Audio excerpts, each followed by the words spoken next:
11th question का first part exercise 8.1 class 10। ध्यान से देखिए, इसमें चेक करना है ये ट्रू है कि फॉल्स है। तो आइए इसको जस्टिफाइड करते हैं हम। ये एक diagram, right angle triangle, angle A. तो फ्रंट का जो साइड है उसको हम परपेंडिकुलर बोलेंगे और एडजेसेंट को बेस, और ये हाइपोटेनस होता है। अब ये बोल रहा है 10a। 10 मीन्स क्या होता है?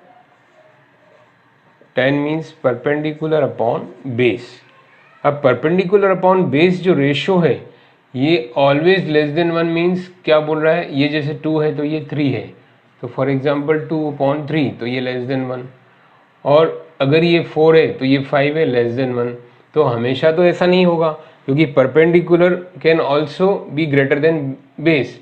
यहाँ ये क्या शो कर रहा है? Perpendicular is less than base, it is okay, but perpendicular can be greater than base, perpendicular can be equal to base. तो ये भी पॉसिबल है, सिर्फ ये पॉसिबल नहीं है। जैसा कि इसमें बोला है ऑलवेज लेस देन 1, हमेशा ये लेस देन 1 रहेगा, ऐसा बोल रहा है। तो हमेशा ऐसा रहेगा पॉसिबल नहीं है, ये तीनों कंडीशन पॉसिबल है। ये इक्वल भी हो सकते हैं और ये परपेंडिकुलर से बड़ा भी हो सकता है। मीन्स 10 जो है 10a can be greater than 1, 10a can be equal to 1 according to the measurements of perpendicular and base. तो अपना ये आंसर क्या होगा इसका? फॉल्स। तो it is false. Next part देखिए, आइए सेकंड पार्ट देखें स्टूडेंट। सेकंड पार्ट में देखिए क्या बोल रहा है क्वेश्चन, ध्यान से देखिए। सेक ए इज 12/5। तो क्या ये ट्रू है या फॉल्स है, इसको चेक करें अपन। देखिए ध्यान से स्टूडेंट, ये एंगल ए, ये परपेंडिकुलर, ये बेस, ये हाइपोटेनस। अब सेक का मतलब आपको पता है स्टूडेंट, इन जनरल क्या होता है? कॉस का उल्टा, यानी हाइपोटेनस अपॉन बेस। तो इसका मतलब ये क्या शो कर रहा है? हाइपोटेनस अपॉन बेस जो गिवन है क्वेश्चन में। सेक का formula hypotenuse upon base, cos का उल्टा। तो मतलब ये कहना चाह रहा है क्वेश्चन में कि हाइपोटेनस 12 है और बेस 5 है। तो ये ट्रू है। यहाँ क्या शो कर रहा है? हाइपोटेनस ग्रेटर देन बेस, जो कि सही है। हाइपोटेनस बेस से बड़ा हो सकता है, तो लॉजिकली ये फिट हो रहा है। इसका जस्टिफिकेशन हम दे सकते हैं कि हाइपोटेनस, और अगर ये 5/12 होता तो ये फॉल्स होता। क्यों? बिकॉज हाइपोटेनस जो है छोटा नहीं हो सकता, बस आपको ध्यान रखना है हाइपोटेनस हमेशा परपेंडिकुलर बेस से बड़ा होगा। तो इसका जो आंसर होगा सेकंड का क्या होगा? This is true. Third part student, 11 का थर्ड पार्ट देखिए क्या बोल रहा है। कॉस ए होता है को सेकेंड ऑफ ए, ऐसा वो क्वेश्चन में बोल रहा है। जबकि हम जानते हैं कि आपको याद होना चाहिए कॉस ए क्या होता है? फुल फॉर्म, ये शॉर्ट फॉर्म किसका है? Cosine of angle A. Cosine रहता है ये। कोसेकेंड किसका है? ये दिस इज फॉर कोसेक। तो इसका आंसर क्या होगा? दिस इज फॉल्स, क्योंकि इसका शॉर्ट फॉर्म किसका? ये कोसाइन ऑफ ए, साइन का sine of A, tangent of A, 10 का। Cos A cosecant of A नहीं है, this is false. Next part देखिए स्टूडेंट, फोर्थ। देखिए ध्यान से, फोर्थ पार्ट, कॉट ए। ये बोल रहा है cot A is a product of, product of क्या लिखा हुआ है? प्रोडक्ट ऑफ किसका? कॉट एंड ए, जो कि गलत है, क्योंकि कॉट ए का मतलब क्या होता है? Cotangent of A. Cotangent of A का ये शॉर्ट फॉर्म है। This is wrong. तो फोर्थ का आंसर भी क्या होगा? फॉल्स। आप देख सकते हैं अपने एनसीईआरटी के बेसिक्स में लिखा है सबका full form short form. Cot A product of cot A नहीं है, ये इनका प्रोडक्ट नहीं है। This is not a product कि कॉट और ए, इसका फुल फॉर्म क्या है? Cotangent of A. This is the correct, so given is false. आइए नेक्स्ट देखें, फिफ्थ पार्ट स्टूडेंट दिया है कि साइन थीटा इज 4/3। तो साइन थीटा 4/3 मीन्स क्या हुआ? थीटा ये अगर एंगल है, this is perpendicular, this is base, this is hypotenuse. तो sine theta means perpendicular. Sine क्या होता है आपको पता है? Sine is equal to perpendicular upon hypotenuse. तो परपेंडिकुलर ये शो कर रहा है 4 है और हाइपोटेनस 3 है। फिर यहाँ देखिए ये गलत बात हो रही है, यहाँ पर दिख रही है अपने को। क्या गलत दिख रहा है यहाँ पर? कि हाइपोटेनस, इस क्वेश्चन में क्या दिख रहा है? Here hypotenuse shows the less than perpendicular, that is wrong. ये 3/4 होता तो वैलिड था, बट ये इनवैलिड है। क्यों है गलत, ये इनवैलिड क्यों है? यहाँ लिखा है 4/3, मतलब परपेंडिकुलर 4, हाइपोटेनस 3, परपेंडिकुलर बड़ा, हाइपोटेनस छोटा, जो कि पॉसिबल नहीं है। तो देयरफॉर इसका आंसर भी क्या होगा? फॉल्स। ओके स्टूडेंट, ध्यान से देखिए, कोई आपको डाउट हो तो कमेंट सेक्शन में लिख सकते हैं। क्लास 10th 8.2 एक्सरसाइज 4th का फर्स्ट पार्ट, इसमें ट्रू फॉल्स चेक करना है। फर्स्ट पार्ट गिवन है कि sine A plus B is equal to sine A plus sine B. देखिए पहले तो मैं बता दूँ, देखने से ही गलत लग रहा है। क्यों गलत है? क्योंकि ये अपने आप में एक एंगल है, पूरा अपने आप में। तो ये एंगल, इसको दो पार्ट में जोड़ेंगे तो अलग ही आएगा। अब इसको चेक करते हैं अपन।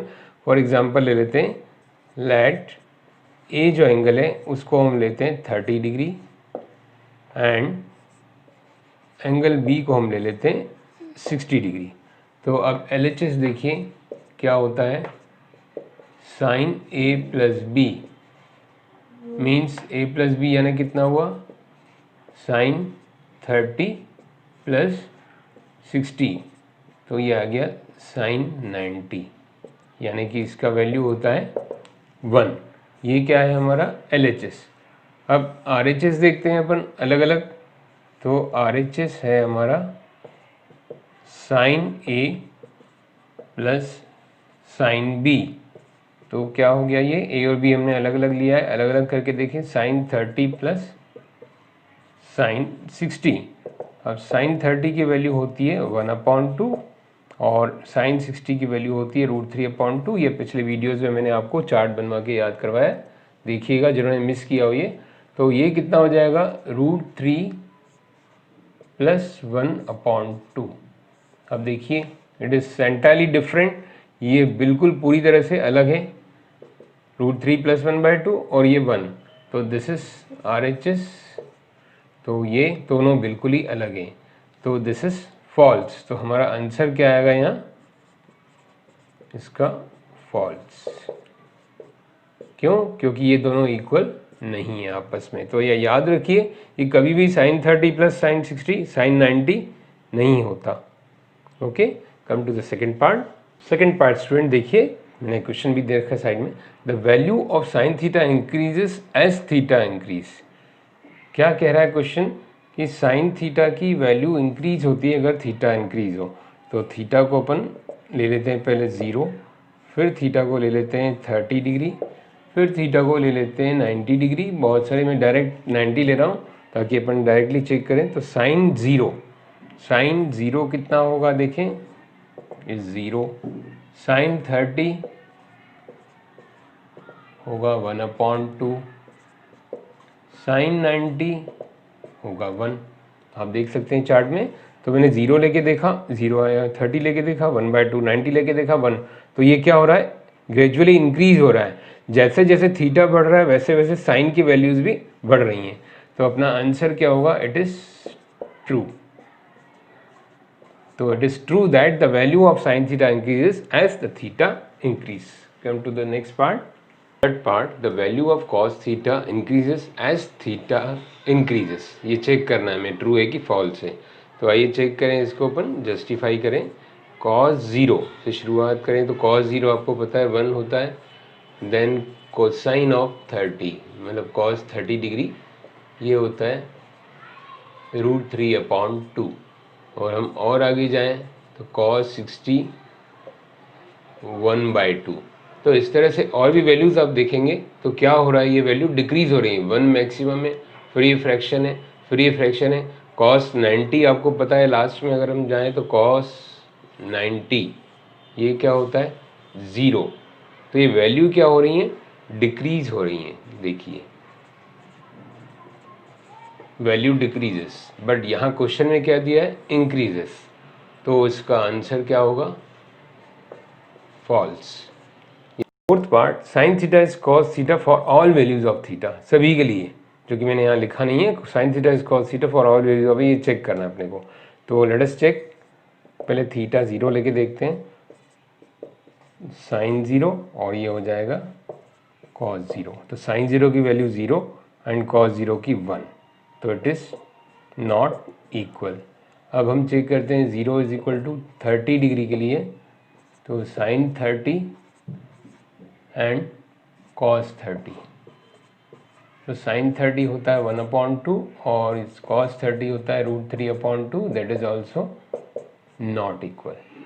तो ऐसे हम देख रहे हैं सब वैल्यूज़ के लिए इक्वल नहीं है, एक्सेप्ट 45 और भी वैल्यूज़ है जो आपके हायर क्लास में पढ़ेंगे। कुछ वैल्यूज़ ऐसी हैं जिनके लिए इक्वल है, जैसे यहाँ आपके 10th में हम देखें तो थीटा अगर 45 लें तो उसके लिए इक्वल है sine 45 and cos 45, 1/√2 equal to 1/√2।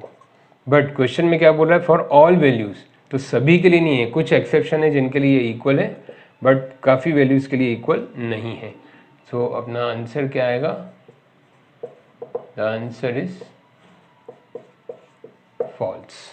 Last part, fifth part देखिए, cot A is not defined. Not defined means क्या होता है, नॉट डिफाइंड जो वैल्यू रहती है वो आप चार्ट में देखेंगे, मैंने आपको बताया प्रीवियस वीडियो में, दैट इज 1/0 जिसको हम नॉट डिफाइंड बोलते हैं। तो आइए चेक करते हैं, not defined for a is equal to 0। तो एंगल ए को 0 लिया तो कॉट ए मीन्स क्या हुआ, 1/10A, 10 का रिवर्स। तो अब 10A कितना होता है 0, तो A की वैल्यू में मैं 0 पुट कर दूं तो ये आ रहा है नॉट डिफाइंड। ओके स्टूडेंट, ध्यान से देखिए, a इज इक्वल टू 0 के लिए मैंने चेक किया कॉट ए, तो कॉट ए को डायरेक्ट भी आप याद रख सकते हैं, याद नहीं रहे तो मैंने आपको सिखाया प्रीवियस वीडियो में, बिल्कुल इजी तरीका इनको याद, स्पेसिफिक एंगल्स को याद करने का, इनका रिवर्स याद रखो। 10A कितना होता है 0, a को 0 के लिए चेक करना है तो 10A 0, तो 1/0 मीन्स नॉट डिफाइंड। तो मतलब ये सही बोल रहा है, cot A is not defined, ये it is not defined for angle A. तो अपना आंसर क्या होगा इसका, it is true. Okay student, और भी कोई डाउट हो तो आप कमेंट सेक्शन में पूछ सकते हैं। Thank you.